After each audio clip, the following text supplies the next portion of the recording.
Hi, welcome. Enjoy the content. Subscribe and turn on notifications. Simon Croft never imagined his life would be irrevocably altered on an ordinary Thursday in October. At 38, he was a man anchored by routine, a structure he had built with meticulous care.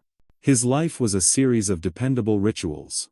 The alarm at 6 in the morning, the specific grind of coffee beans. The methodical way he showered and dressed before driving to the distribution center in Northwood's Industrial Quate District. For 12 years, he had worked as a logistics coordinator for a national retail chain. A job that suited his temperament. It was a world of schedules, inventories, and predictable outcomes. There were no surprises in logistics. He was a simple man, finding a deep and abiding comfort in life's quiet consistencies. The two-story house he occupied on a tree-lined street was his most significant inheritance, a sanctuary passed down from his parents. They had died 3 years prior, in a roadside accident, leaving behind a silence that Simon had filled with the steady rhythm of his own life. That house, it was the repository of every good memory he owned. A fortress of stability in a world he often found chaotic. His wife, Audrey Vance, was 35. She worked as a senior brand strategist for a boutique marketing firm downtown. A world of abstract concepts and ambitious campaigns that Simon found both impressive and remote. They had met 8 years ago. He was overseeing a complex delivery to an office building, and she was the sharp, fast-talking client representative who had cut through a logistical knot with impressive efficiency. Their courtship had been a whirlwind. An intense fire that burned brightly and quickly. Within a year, they were married. Audrey was, and always had been, relentlessly focused on her professional ascent. She was ambitious, driven, and possessed a clarity of purpose that Simon had once found captivating. He saw it as a strength, a complement to his own grounded nature. When the topic of children arose, usually brought up by him on a quiet Sunday morning, her response was always the same. She was clear and unapologetic. Her career path required her undivided attention, for now. She wanted to build her portfolio, to make a name for herself, before considering such a fundamental life change. Simon had accepted it, without resentment. Or so he told himself. He believed they had time, that the currents of their life would eventually merge. He saw his role as providing the stable foundation upon which she could build her ambitions. He was the anchor. She was the ship, sailing for distant shores. He believed that was a noble, supportive partnership. That particular Thursday, Simon arrived home at 7 o'clock, precisely as he did every other day. The house was dark. A deep, unusual quiet hung in the air. Audrey's car was not in the driveway. Usually, she was home by 6:30, occasionally later if a client meeting ran long. He called her mobile phone. It went directly to voicemail. The cheerful, professional recording feeling strangely mocking in the silent house. He sent a text. "Home. You working late?" No reply. He busied himself with small tasks, unloading the dishwasher, sorting the mail. He tried her again 15 minutes later. Straight to voicemail. A quiet knot of unease began to form in his chest, a cold, unfamiliar pressure. He tried to rationalize it. Her phone battery had died. She was caught in an unexpected work dinner. Audrey was independent. A capable adult. There had to be a simple explanation. By 9 o'clock, the unease had festered into a raw, gnawing anxiety. He called her office number, but it, too, went to a generic after-hours voicemail. He sent another text. Then a message on the app they used. He even sent an email. The formality of it feeling absurd. Nothing. The digital silence was absolute. He considered calling the police. But the thought felt hysterical. An overreaction. What would he even say? That his 35-year-old wife was a few hours late coming home from work? They would think he was a paranoid husband. He spent the night on the living room sofa, his body tense, his phone clutched in his hand. Every pair of headlights that swept across the wall made his heart leap with a painful jolt of hope. A hope that was extinguished just as quickly. He did not sleep. The house, his sanctuary, felt vast and empty around him. Its silence no longer comforting, but menacing. The sun rose on Friday morning, casting long, pale stripes of light across the living room floor. Simon felt hollowed out. A vessel of exhaustion and confusion. At 8:15, his phone buzzed on the coffee table. The sound was unnaturally loud in the still house. A message from Audrey. His hands trembled slightly as he unlocked the screen. The words were few, typed in a cold, black font. They were direct, and utterly devastating. "I'm not coming back. I want a divorce. I haven't been happy for a long time." Simon read the message 3 times, then 2 more, as if a different combination of readings might change its meaning. Each word felt alien, like a line from a story about someone else's life. "I haven't been happy. For a long time." The sentence echoed in the cavernous space of his mind. What did it mean? He searched his memory, desperately scanning the recent past for a clue. A sign he might have missed. But there was nothing. They didn't fight. There were no serious arguments, no slammed doors or nights spent in separate rooms. There were no long, simmering silences filled with unspoken resentment. Their life was a predictable pattern. A comfortable routine. Simon had always seen that as their strength, a sign of their stability. He thought it was a comfort, not a problem. He had provided a life free from drama and uncertainty. Had she not valued that? He tried calling her immediately. The call didn't ring. A pre-recorded voice informed him the number was unavailable. Blocked. He sent a text message in a desperate, frantic burst. "Audrey, what is this? We need to talk." A small notification appeared beneath it. Not delivered. She had severed every line of communication. It was a clean, brutal amputation. Over the weekend, Simon barely moved from the house. He called in sick to work on Friday, the words feeling thick and false in his mouth. The house, which had always been his refuge, now felt suffocating. Every room was a museum of a life that was apparently a lie. The kitchen, where he made coffee while she read the news on her tablet. The living room, where they sat in comfortable silence watching films. The bedroom, their shared space, now felt like a crime scene. He replayed their last few conversations in his head, searching for any hint of discord. A week ago, they had discussed restaining the deck in the spring. 2 weeks ago, she had mentioned a possible work trip to Chicago. There was nothing, absolutely nothing, to suggest she was this unhappy, this ready to detonate their entire life, without so much as a conversation. The lack of a fight, of a warning, was what felt most cruel. It suggested that he had been living in a completely different reality from her. A willing fool in a play where only he didn't know the script. On Monday, Simon forced himself to go back to work. Staying home, adrift in the suffocating silence of the house, was making everything worse. He moved through his duties like an automaton, his mind a million miles away. The neat columns of logistics data on his screen seemed to mock him with their order and logic. His own life had become a chaotic mess. He couldn't begin to parse. During his lunch break, Simon found himself sitting across from Walter, an older colleague from the shipping department. Walter was a quiet, observant man who had gone through a bitter divorce years earlier. Seeing Simon's hollowed-out expression, Walter had simply asked, "You all right, son?"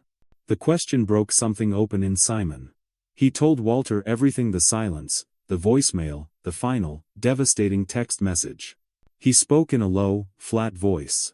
The words coming out as a clinical report of his own life's implosion. Walter listened patiently, nodding slowly, his expression full of a sad, knowing empathy. When Simon finished, Walter took a long sip of his coffee before speaking. "When someone walks out like that," he said, his voice raspy, out of the blue. With no explanation, no fight, he paused, letting the words hang in the air. "It usually means there's someone else waiting on the other side. They don't jump. Unless there's a net." The words landed in Simon's mind with the force of a physical blow. He tried to dismiss it. Audrey wasn't like that. Their problems, whatever they were between them.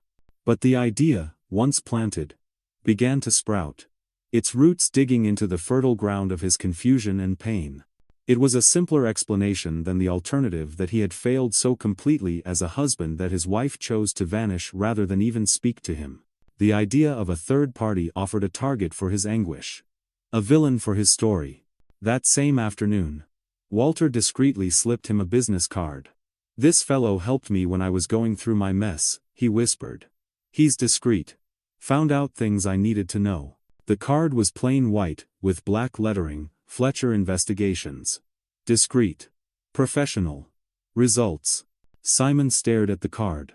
Hiring a private investigator felt dramatic, over the top, like something out of a cheap novel. It felt like an admission of defeat, a sordid step into a world of suspicion and mistrust. But the total, maddening lack of explanation, was eroding his sanity. He needed to know. He needed to understand what had happened to the woman who had stood before him 8 years ago and promised a lifetime. Was it all a lie? He called the investigator on Tuesday morning. The man who answered introduced himself as Fletcher. His voice was calm, professional, and devoid of judgment. He listened as Simon laid out the timeline of events. "Cases like this are more common than you'd think," Fletcher said coolly. "A sudden departure with no communication.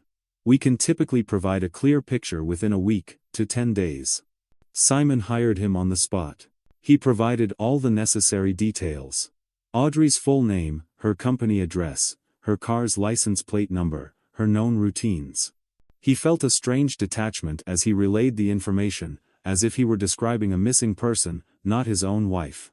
Fletcher assured him he would be efficient, and, above all, discreet. The next 10 days were the longest of Simon's life. He existed in a state of suspended animation, moving on autopilot.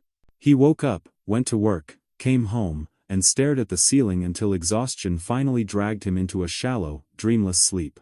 The house he had inherited, once a symbol of safety and continuity, now felt like a mausoleum for a dead marriage. He stopped sleeping in the master bedroom, relocating to the stiff mattress in the guest room. The house was his. But it no longer felt like home. On a Thursday afternoon, exactly 10 days after he had hired Fletcher, Simon's phone rang. It was the investigator. He had a report ready, and wanted to meet in person. They arranged to meet at a quiet, nondescript cafe near the distribution center. When Simon arrived, Fletcher was already seated at a corner table, a plain manila envelope resting in front of him. He was a man of medium height and build, with a face that was utterly forgettable. A professional asset, Simon presumed. Fletcher didn't waste time with small talk. He gestured for Simon to sit. "You'll want to be sitting down before you open this," he said, his voice carrying a practiced note of professional compassion. He slid the envelope across the table. Simon's fingers felt numb as he opened the clasp. Inside was a neatly bound report, a stack of glossy photographs, and a log of dates and times. He looked at the first photo. It showed Audrey, entering an upscale downtown restaurant. She was not alone. A man, older than Simon by several years, with neatly graying hair and a perfectly tailored suit, walked beside her.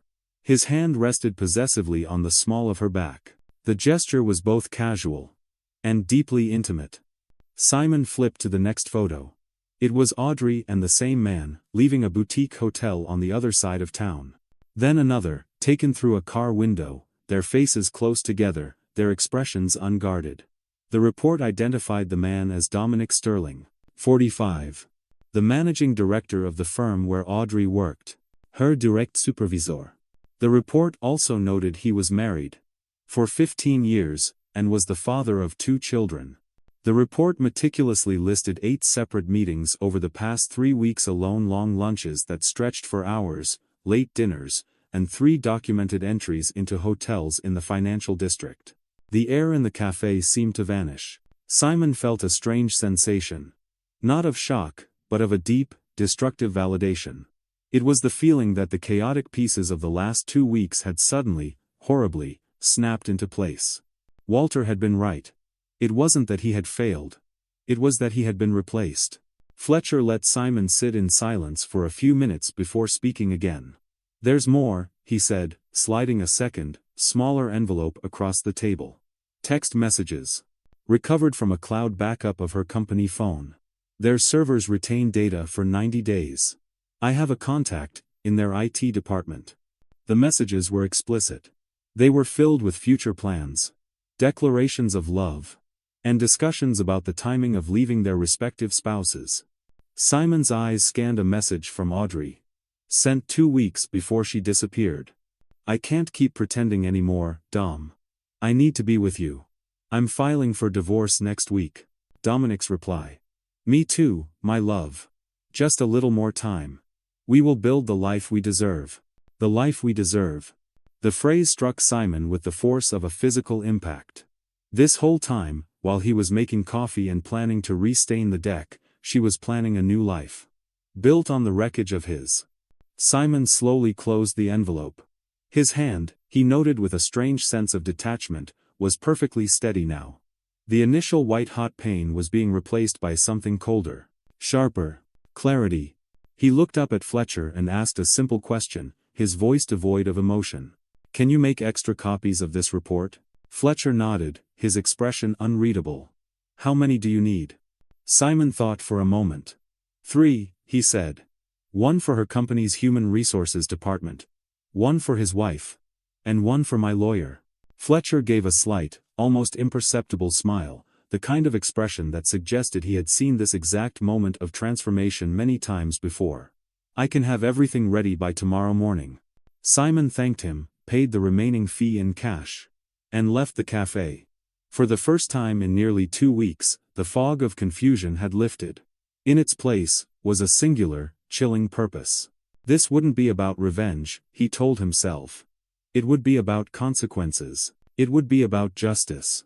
If Audrey and Dominic thought they could destroy 2 families, and simply walk away unscathed, they were profoundly mistaken. On Friday morning, a courier delivered 3 sealed envelopes to Simon's doorstep. He spent the day at work operating with a cold, methodical precision he hadn't felt in weeks. He was no longer a victim adrift in a sea of grief. He was the architect of what was to come. Each step was planned. Each action considered. The first step was professional. He researched the corporate structure of Audrey's firm and found the general email address for their human resources department. He drafted a formal, dispassionate email. Attached the full digital report from Fletcher complete with photos, dates, and the recovered text messages, and sent it at exactly 3 o'clock in the afternoon. The subject line was simple: formal complaint, violation of code of conduct and conflict of interest. In the body of the email, he identified himself, laid out the evidence of an inappropriate relationship between a manager and a direct subordinate, and stated that he trusted they would take the matter seriously. The second envelope was more personal and more brutal. Simon searched for Dominic Sterling's wife online. It wasn't difficult to find her. Helen Sterling had a public social media profile, filled with photographs of a seemingly idyllic family life, children at soccer games, family vacations, birthday celebrations. A life built on a foundation of lies. For a fleeting moment, Simon felt a pang of something resembling guilt. He was about to shatter this woman's world. But he pushed the feeling aside. She deserved to know the truth, just as he had. He sent the full report to the Sterling's home address via an express courier service, timed to arrive on Saturday morning. A time when Dominic would most likely be home. The third envelope went to a divorce lawyer recommended by Walter. A sharp, no-nonsense woman who specialized in contentious separations. He scheduled a consultation for Monday morning. On a preliminary phone call, she had confirmed his initial belief. The house, being an inheritance received solely in his name before the marriage, was considered separate property. Audrey had no legal claim to it. On Sunday, with a grim sense of purpose, Simon began to erase Audrey from the house. He took down every photograph of them together from the walls and shelves. He went into the master bedroom and systematically packed all of her clothes, shoes, and personal belongings into cardboard boxes. It wasn't an act of anger. It was an act of necessity. A reclamation of his space. Each item he packed away felt like lifting a physical weight from his shoulders. When he was done, he stacked the boxes neatly in the garage. For the first time since that fateful Thursday, he slept in his own bed in the master bedroom. The bed felt bigger, but not empty. It felt like his. On Monday morning, the world that Audrey and Dominic had built for themselves began to collapse. The HR department at Audrey's firm, faced with a potential lawsuit and a clear-cut ethics violation, acted immediately. Relationships between supervisors and their direct reports were a cardinal sin in their corporate culture. At 9 in the morning, Audrey was called into a meeting. At 10, Dominic was called into a separate one. Both were suspended indefinitely, pending a formal internal investigation. Meanwhile, Helen Sterling had received the envelope on Saturday morning. Later, Simon would hear fragments of the story through the grapevine of mutual acquaintances. The confrontation had been explosive. The children had heard the shouting. To Helen, Dominic wasn't just an unfaithful husband. He was a man who had risked their entire family's financial and emotional stability for an affair with a subordinate. She had thrown him out of the house that same day. By Monday morning, she had already retained one of the most aggressive divorce lawyers in the city. The company's investigation was swift and merciless. On Friday of that week, 1 week after Simon had sent the email, both Audrey and Dominic were terminated for cause. The official reason cited was a gross violation of corporate ethics and conduct incompatible with their positions. They lost their jobs, their severance packages, and any hope of a positive professional reference. That Friday night, Simon's phone lit up with a call from a number he didn't recognize. He let it go to voicemail. It was Audrey, her voice thick with tears, begging him to talk to her. A flood of long, rambling text messages followed. He read none of them. He simply blocked the number. All communication, his lawyer had instructed, would now go through legal channels. On Saturday morning, Audrey showed up at the house. She banged on the front door, her voice pleading from the other side. Simon did not open it. He simply walked to the window of the living room, pointed towards the garage where her boxes were clearly visible, and then turned and walked away. But Audrey's downfall was only just beginning. The following Monday, she arranged to meet Dominic at a cafe in a distant suburb where no one would know them. She looked shattered, Simon was later told. She had expected him to be her partner in this crisis, to start building the life they deserved. She got something else entirely. Dominic was a man unmade. He was furious. He had lost a 20-year career, a 6-figure salary, his home, and the respect of his children. Helen's lawyers were making it clear that he would be financially ruined in the divorce. And he blamed Audrey for all of it. "You destroyed my life," he had hissed at her across the table. "I had everything. A career, a family, now I have nothing. Because of you." When Audrey tried to remind him of their promises, of their plans, he had laughed, a harsh, ugly sound. "Promises? That was a fantasy, Audrey. A diversion. I was never going to leave my family. It was just a bit of fun, and you took it too far." The words struck Audrey with the force of a physical blow. She had sacrificed her marriage, her career, and her reputation for a man who now claimed she was nothing more than a diversion. Dominic stood up, threw a few bills on the table, and walked out without looking back. Audrey sat alone in that cafe for over an hour. Unemployed, with negligible savings, she had always spent her impressive salary on clothes, travel, and luxury experiences, and now, utterly alone. In a final act of desperation, she returned to Simon's house, this time shouting from the street, begging him to let her in, to talk, to fix things. Simon called the police. They arrived in 10 minutes and politely escorted a hysterical Audrey off the property, warning her that returning again would constitute trespassing. The next day, a long email arrived via her newly appointed lawyer. In it, she admitted her mistake, claimed she was confused, and professed that she still loved him, and that they deserved a second chance. Simon read the email once, then instructed his lawyer to reply with 4 words. "The offer is rejected." The divorce was surprisingly fast. With irrefutable evidence of adultery and the clear legal standing of the house as Simon's separate property, there was little to contest.